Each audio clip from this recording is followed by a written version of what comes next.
लगे oxygen plant का भी किया शुभारंभ।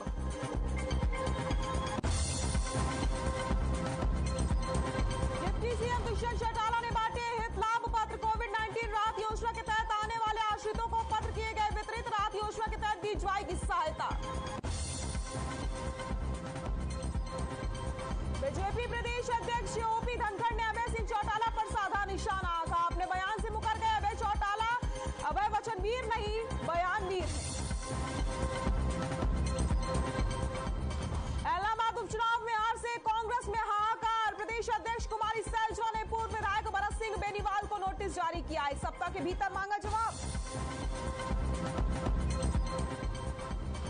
संयुक्त किसान मोर्चा की बैठक में लिया गया फैसला। 19 नवंबर को किसान करेंगे संसद कूच। टिकरी और गाजीपुर बॉर्डर से 500 किसान करेंगे कूच। किसान नेता गुरनाम सिंह चढ़ूनी का बड़ा बयान। कहा मैं पंजाब से चुनाव नहीं लड़ रहा, मुझे चौधरी की जरूरत नहीं है, फैलाई जा रही है अफवाह।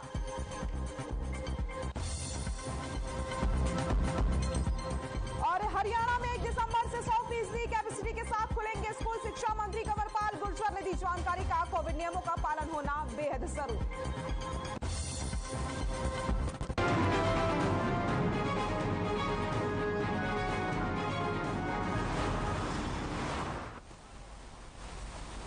नमस्कार, खबर एक्शन में आप सभी का स्वागत है। मैं हूं आपके साथ सृष्टि शुक्ला। तो करते हैं खबरों का। करनाल में सीएम ने कैथल सड़क 4 लेन का उद्घाटन किया है। करनाल इंद्री लाडवा सड़क को 4 लेन का उद्घाटन किया गया है। सीएम ने कल्पना चावला हॉस्पिटल में लगे ऑक्सीजन प्लांट का भी उद्घाटन किया है। इस दौरान सीएम ने कहा कि दोनों सड़कों के 4 लेन से आम जनता को अब फायदा होगा। वहीं सीएम ने हांसी में किसानों की तरफ से लगाए गए पक्के मोर्चे पर बयान देते हुए कहा कि सीएम ने, आपको बताते चले, सीएम का कहना है कि कानून अपना काम करेगा।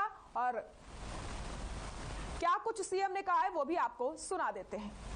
राणा जी तो उपस्थित है, पूर्व में विधायक रहे। मित्रों, इन 2 दिवसीय मेरे करनाल के दौरे में मैंने 12 प्रोजेक्ट्स जो हैं उनका उद्घाटन किया है और लगभग 525 करोड़ रुपए का एक प्रकार से इस राशि के ये प्रोजेक्ट सारे जनता को समर्पित किए हैं। इस अवसर पर मैं इनकी सुविधाएं जो जनता को मिलेंगी उनको बहुत बहुत शुभकामनाएं और बहुत बहुत बधाई देता हूँ। और इसी प्रकार से विकास के कार्य न केवल करनाल में बल्कि पूरे प्रदेश में चल रहे हैं। और प्रदेश में जहाँ भी मैं जाता हूँ वहाँ ये सारे कार्यक्रम उद्घाटन के मेरे द्वारा किए जाते हैं। पिछले दिनों में कोविड में 2 बार मैंने ऑनलाइन ये उद्घाटन जो है हजारों करोड़ रुपए के 2 बार वहाँ से भी किए हैं। इसलिए विकास की गति कोविड के अंदर थोड़ी स्लो जरूर हुई थी लेकिन थमी नहीं थी। अब चूंकि कोविड से हम निजात पा रहे हैं और मुझे आशा है कि ये कोविड का जो सारा सिलसिला डाई डाउन हो जाएगा और बहुत जल्दी पूरी स्विंग से ये सारे काम जो रुके हुए भी होंगे, स्लो गति होगी, पूरे स्विंग से फिर दोबारा से। मैंने कल कहा है कानून अपना काम करेगा, जिसका दोष होगा उसके खिलाफ कार्रवाई होगी। अगर दोष नहीं होगा तो दबाव में कहीं भी आकर के कोई कार्रवाई किसी के खिलाफ नहीं होगी। हम लोकतांत्रिक सरकार है, लोकतांत्रिक सरकारों में दबाव की राजनीति नहीं चलती है। इस दबाव के कारण से सरकार का कोई भी निर्णय नहीं बदला जाएगा। सीएम मनोहर लाल ने करनाल शहर के वार्ड 16 में करीब 4 एकड़ में बनाए गए मिनी खेल स्टेडियम का उद्घाटन किया। साथ ही साथ इस स्टेडियम को सिख सरदार मिल्खा सिंह खेल मैदान का नाम देने की घोषणा करी गई और कहा गया कि खेल मैदान के गेट पर उनकी एक प्रतिमा स्थापित की जाएगी। इसके साथ ही करीब 2.5 एकड़ भूमि पर समुदाय केंद्र और इसके प्रथम तल पर लाइब्रेरी बनाने की भी घोषणा की गई। सीएम ने कहा कि खेल मैदान के एक कोने पर योगा शेड बनाया जाएगा जिसमें योग कक्षाएं लगेंगी और कैलाश गांव में उपलब्ध 7 एकड़ जमीन पर करीब 8 करोड़ रुपए की लागत से हॉकी का स्ट्रोक मैदान बनाया जाएगा। सीएम ने आगे कहा कि हरियाणा अब खेलों का हब बन गया है, यहाँ खिलाड़ियों के लिए हर संभव सुविधाएं जुटाई जा रही हैं।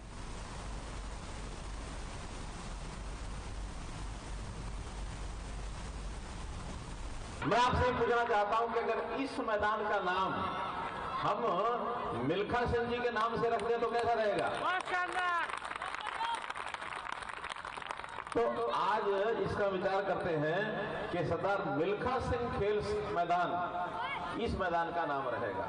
इसलिए मित्रों, ये जो मैदान है इसके ऊपर अभी तो जो कुछ बनाया गया है उसमें एक हॉकी का मैदान बना दिया है और इस मैदान के सुरक्षा और बचाव के लिए चारों तरफ तारबंदी भी कर दी गई है, उसकी घेराबंदी की गई है और यहाँ एक ओपन एयर जिम, ताकि जिम के ऊपर भी जाकर के बच्चे नौजवान वो अपना व्यायाम कर सके। 14 उपकरण उसमें लगा दिए हैं।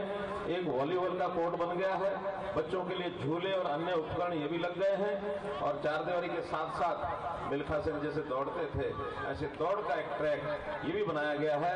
4 जो है बड़ी लाइटें जैसे हम देख रहे हैं ना, ताकि रात के समय भी यहाँ पूरी रोशनी रहे, ताकि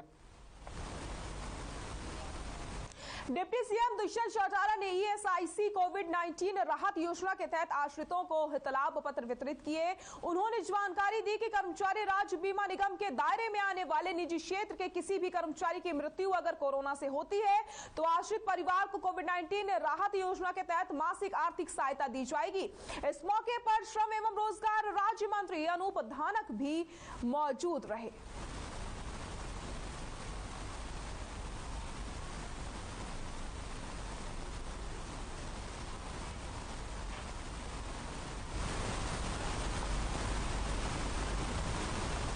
पंचकुला बीजेपी कार्यालय पहुंचे बीजेपी प्रदेश अध्यक्ष ओपी धनखड़ ने इलाहाबाद उपचुनाव में अभय चौटाला की जीत पर तंज कसा। धनखड़ ने कहा कि अभय चौटाला कहते थे कि जब तक कानून रद्द नहीं होंगे तब तक वे विधानसभा नहीं जाएंगे। अभय वचन वीर नहीं, सिर्फ बयान वीर है। अपने वचन को छोड़कर अभय चौटाला फिर से विधानसभा आए हैं।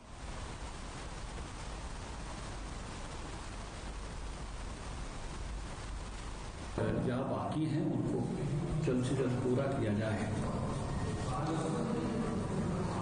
इस स्थिति में वो हैं क्योंकि एक 60,000 कार्यकर्ता, देखिए उन्होंने जो कुछ बयान दिए थे, उनका जो पत्र है वो भी आपके पास है। उन्होंने तो कहा था तब तक मैं विधानसभा नहीं आऊँगा जब तक ये कानून रहेंगे। उन्होंने उनके बारे में ये कहा गया कि ये वचन वीर नहीं है, बयान वीर है। अपने उस वचन को छोड़कर फिर से वो विधानसभा आए हैं। तो इसकी चर्चा वहाँ उस विधानसभा चुनाव में की। इसी कारण से मुझे लगता है कि उनका जो जीत का अंक वो पिछली बार से आधा रहेगा।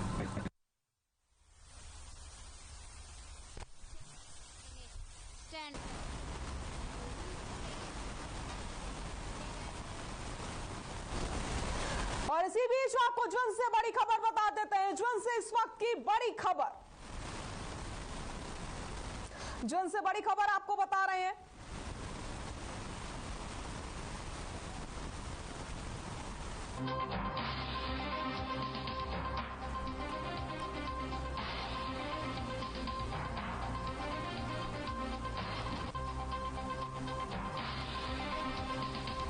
बड़ी खबर आपको जुन से बता रहे हैं।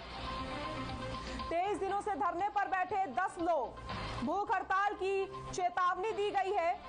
अनुसूचित जाति के 150 परिवारों के बहिष्कार का मामला, दलित परिवारों को कोई। बड़ी खबर आपको हम बता रहे हैं। 23 दिन से भूख हड़ताल की आपको बता दें चेतावनी दी गई है। इस वक्त की बड़ी खबर, जिनसे लघु सचिवालय के सामने धरने पर बैठे हैं लोग, भूख हड़ताल की दी चेतावनी। अनुसूचित जाति के 150 परिवारों के बहिष्कार का यह मामला, दलित परिवारों को कोई दुकानदार नहीं देता सामान। लघु सचिवालय पर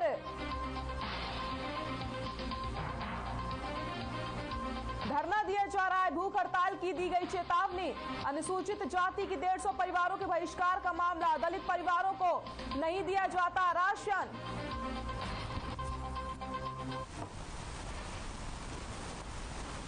फरीदाबाद बाईपास के साथ निर्माणाधीन दिल्ली बडोदरा नेशनल हाईवे के काम के चलते लोगों को मिलने वाली मूलभूत सुविधाओं में परेशानियां आ गई हैं। हरियाणा के परिवहन एवं खनन मंत्री मूलचंद शर्मा ने आज लघु सचिवालय में जिला उपायुक्त, नेशनल हाईवे, हरियाणा शहरी विकास प्राधिकरण व पीडब्ल्यूडी के अधिकारियों के साथ बैठक करी, जिसमें हाईवे के निर्माण के दौरान लोगों को आ रही दिक्कतों को दूर करने को लेकर चर्चा करी गई।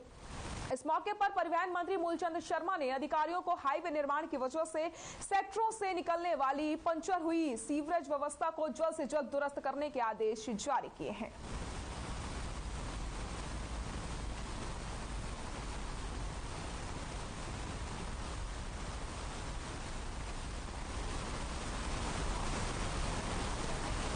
परिवहन मंत्री ने बैठक करी है, जिसको लेकर के लोगों को जो परेशानियां आ रही हैं उन परेशानियों को जल्द से जल्द दूर करने की बात भी कही गई है।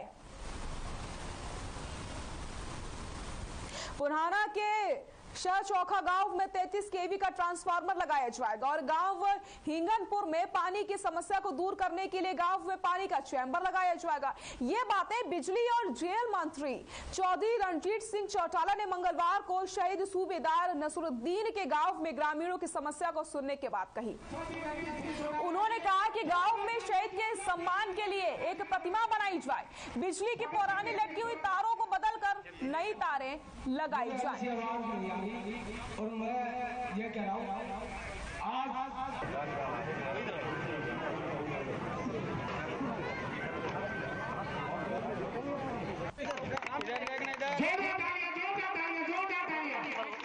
इधर देख।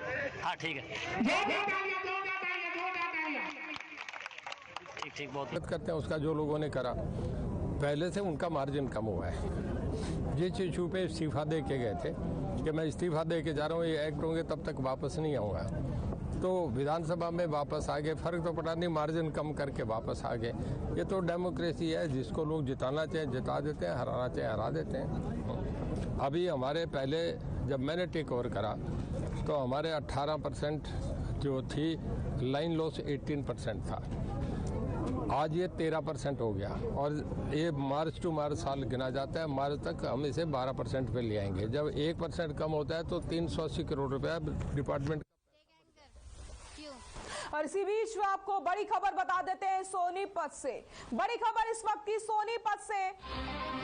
सिंघू बॉर्डर पर किसान ने खुदकुशी कर ली है। फांसी लगाकर किसान ने आत्महत्या की है।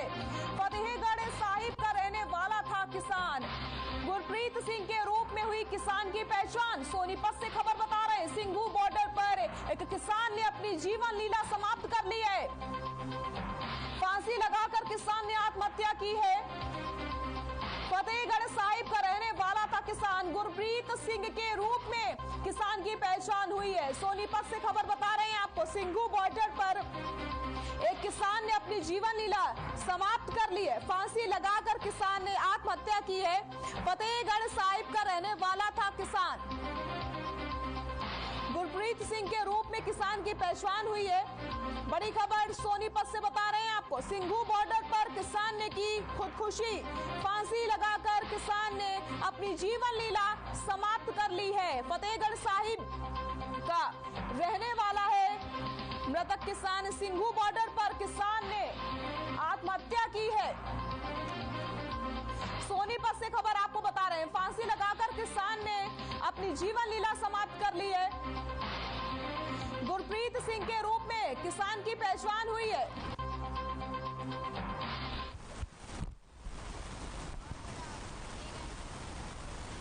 जेजेपी के प्रधान महासचिव दिग्विजय चौटाला ने प्रेस कॉन्फ्रेंस करके एलनाबाद उपचुनाव के नतीजे को लेकर विधायक अभय चौटाला पर निशाना साधा। दिग्विजय ने कहा कि अभय चौटाला ब्लेमेट शेर हैं। उन्होंने कहा कि उपचुनाव में कहीं भी किसान आंदोलन को कोई असर देखने को नहीं मिला। भले ही गठबंधन चुनाव न जीता हो, लेकिन आम जन के दिल जीतने में कामयाब रहा है। तो अभय चौटाला पर निशाना साधा गया है, किसान आंदोलन पर निशाना साधा गया है। जो तरीके से कहा गया है कि भले ही जेजेपी और बीजेपी की गठबंधन की जीत ना हुई हो, लेकिन जनता का दिल पूरी तरीके से यहाँ पर जीता गया है।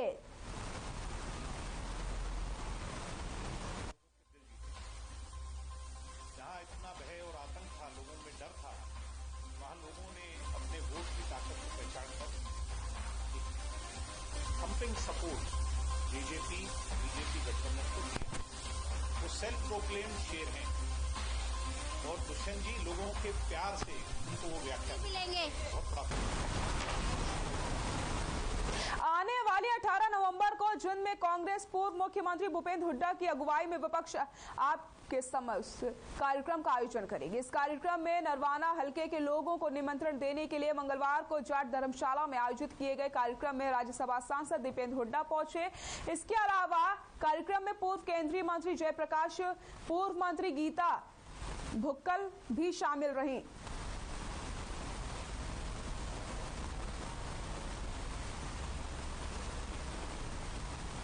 जाट धर्मशाला में आयोजित इस कार्यक्रम में काफी संख्या में पार्टी कार्यकर्ताओं ने शिरकत की। कांग्रेस विधायक दल का एक कार्यक्रम है। आज प्रदेश सरकार ने हरियाणा का भट्टा बिठाने का काम किया, अर्थव्यवस्था चौपट हो गई। आज हर वर्ग त्रस्त है, किसान आंदोलन कर रहा है तो गरीब आदमी बेरोजगारी और महंगाई की चपेट में है, कर्मचारी अपने हकों के लेकर लड़ाई लड़ रहा है तो छोटा व्यापारी आर्थिक मंदी से छोटे व्यापारी के व्यापार चौपट हो चुके हैं। ऐसे में एक सकारात्मक विकल्प हरियाणा को अगर कोई दे सकता है तो कांग्रेस पार्टी चौधरी बंडा सिंह हुड्डा जी के नेतृत्व में, और उस बात को लेकर कि लोगों की हम आवाज़ उठाएं। कार्यक्रम ये है कि जो सत्ताधारी दल है 2 वर्ष से जो वायदे किए थे एक पूरा नहीं किया और लोगों के बीच में सरकार जा नहीं रही।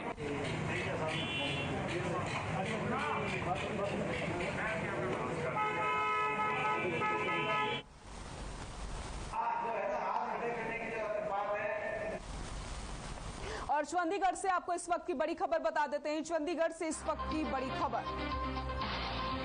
आईएएस विनय प्रताप होंगे चंडीगढ़ के अगले नए साल पर कार्यभार संभालेंगे विनय प्रताप। 2011 बैच के हरियाणा कैडर के हैं आईएएस। केंद्र सरकार ने की विनय प्रताप की नियुक्ति।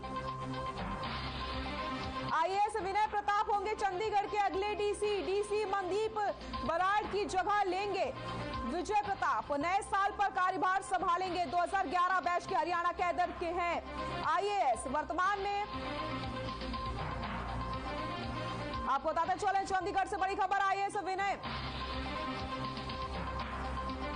नए साल पर कार्यभार संभालने वाले हैं विनय प्रताप। 2011 बैच के हरियाणा कैडर के आईएएस हैं। वर्तमान में पंचकुला के डीसी के पद पर तैनात हैं।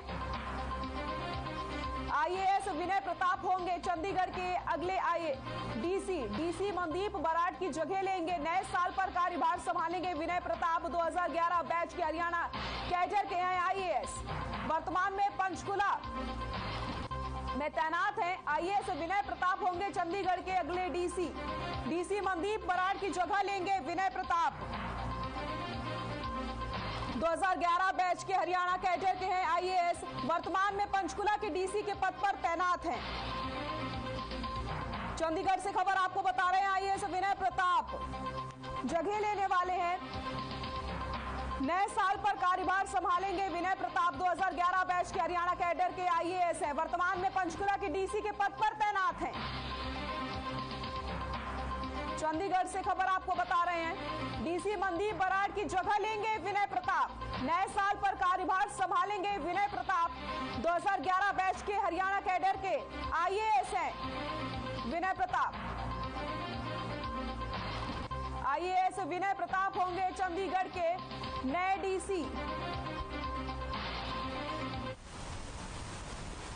इलाहाबाद उपचुनाव में हार के बाद कांग्रेस में कलह शुरू हो गई है। कांग्रेस प्रदेश अध्यक्ष कुमारी सैलजा ने पूर्व विधायक भरत सिंह बेनीवाल की भूमिका को नकारात्मक बताते हुए कारण बताओ नोटिस जारी किया था और इस पर जवाब मांगा। भरत सिंह बेनीवाल ने नोटिस का जवाब देते हुए कहा कि हार का कारण कांग्रेस उम्मीदवार पवन बेनीवाल ही थे।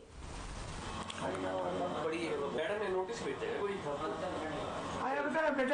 उसका जवाब दे दिया क्या? मैंने 91 चुनाव लड़ा था।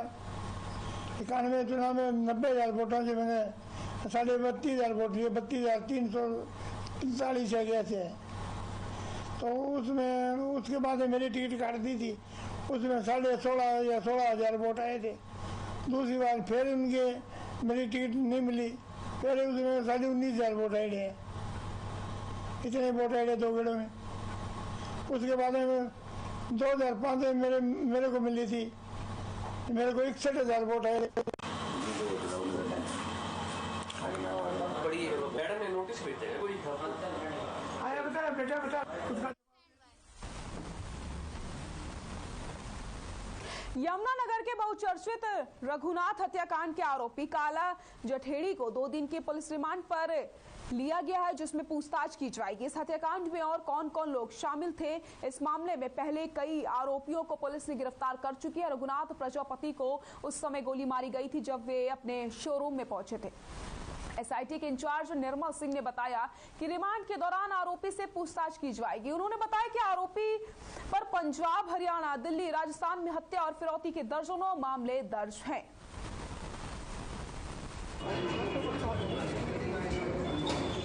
हरियाणा, दिल्ली, पंजाब, अपना राजस्थान का मोस्ट वांटेड है। हमारे पास रघु हत्याकांड था, उसमें उनका नाम आया था। जो हमें पता लगा कि दिल्ली पुलिस ने पकड़ रखा है, तो हम इसको प्रोडक्शन वार्ड पे ले गए हैं। वहाँ इसने अपना इंसाफ किया है कि मैंने रघु हत्याकांड में शूटर को मेरे लिए कितनी हत्याओं को अंजाम दे चुके? ये 2 दर्जन से ज़्यादा वारदातें हैं। हत्या का प्रयास, फिरौती के मामले दर्ज हैं 4 स्टेट में।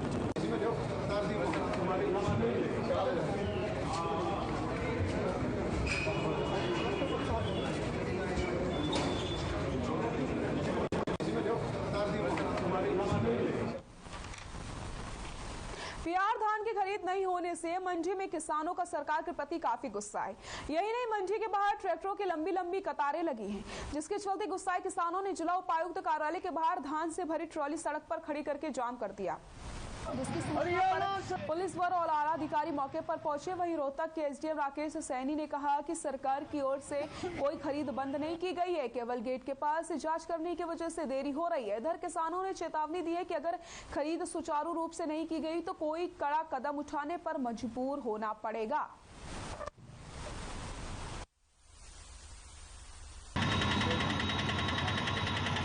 जो धान की खरीद चल रही है अनाज मंडी रोहतक में, उससे संबंधित कुछ किसान आए थे, तो उनका ये था कि खरीद नहीं हो रही। एक्चुअली खरीद तो चालू है, लेकिन थोड़े से ये निर्देश हैं कि उनको वेरीफाई कर लिए जाए बस।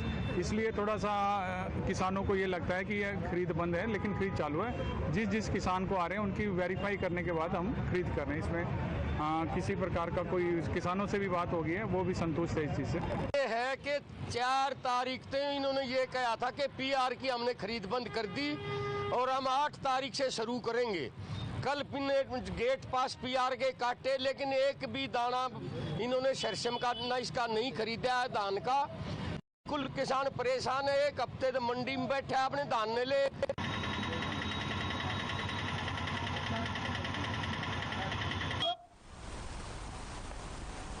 अंबाला में डेंगू का कहर बरकरार है। अब तक जिले में 483 केस आ चुके हैं। स्वास्थ्य विभाग की टीम लगातार सैंपलिंग कर रही है। अंबाला में कल 19 केस डेंगू के आए। अंबाला सिविल सर्जन कुलदीप सिंह ने लोगों से अपील करी है कि प्लेटलेट्स कम भी हो जाएं तो बाहर से प्लेटलेट्स ना लें, क्योंकि उससे शरीर को नुकसान हो सकता है। डेंगू का क्रिटिकल पीरियड बुखार उतरने के 24 से 48 घंटे तक होता है, जिसमें लोग घबराए नहीं बल्कि समझदारी से काम लें।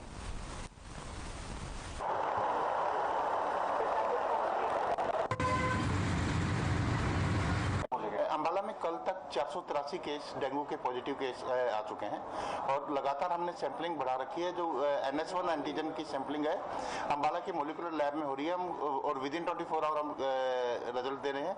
कल 19 नए मामले पॉजिटिव आए थे। आज की रिपोर्ट अभी आनी बाकी है। और लेकिन मैं आम पब्लिक से अपील करना चाहूँगा कि वो डेंगू में अगर प्लेटलेट कम होते हैं तो प्लेटलेट बिल्कुल, अगर मान लो 10,000 भी चले जाए तब भी बाहर से प्लेटलेट देने से बॉडी को नुकसान ही होता है, जब बशर्ते कि उसको वार्निंग साइन ना हो। वार्निंग साइन का मतलब है मसूड़ों से खून आना, नाक से खून आना।